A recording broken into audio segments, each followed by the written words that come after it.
Let's talk about vitamin D right now.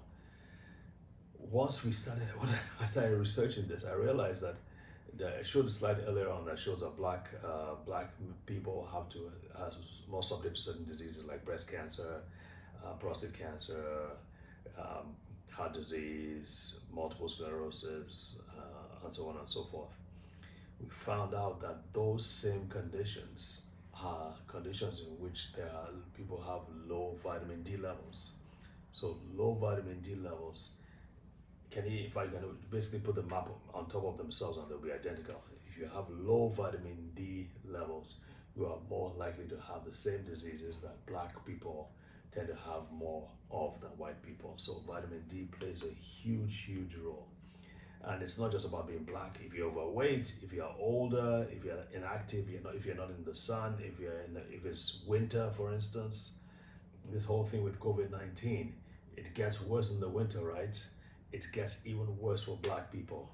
And they're pointing to levels of vitamin D being lower in the winter. The sun doesn't come out as much. People don't go out either as much, and therefore they're not exposing their skin to the sun, and therefore our vitamin D levels are low. And if you think about it, what vitamin D is important for is crucial. It's absolutely crucial for having a good cardiovascular system, for your immune system. It's important for the development of your brain and for mental health.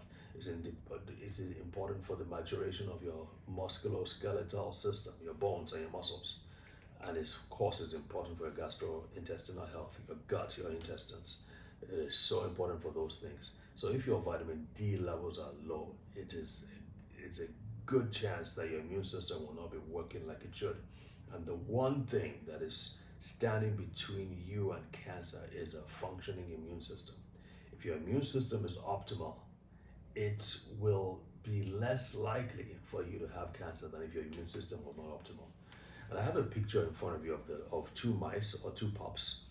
That's what they call them, I guess. It's a litter of mice. Anyway, so what the scientists did was that they made one of these mice less able to get vitamin D and to use vitamin D. So the other mouse is normal. They're both from the same mother, so they have the exact same genes.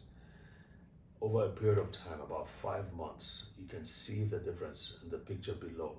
The mouse that could not make vitamin D or could not use vitamin D seems weaker, it seems smaller, it seems older, and it basically seems sicker, quite frankly. Meanwhile, the mouse on the right side looks as healthy as ever, underscoring the importance of vitamin D.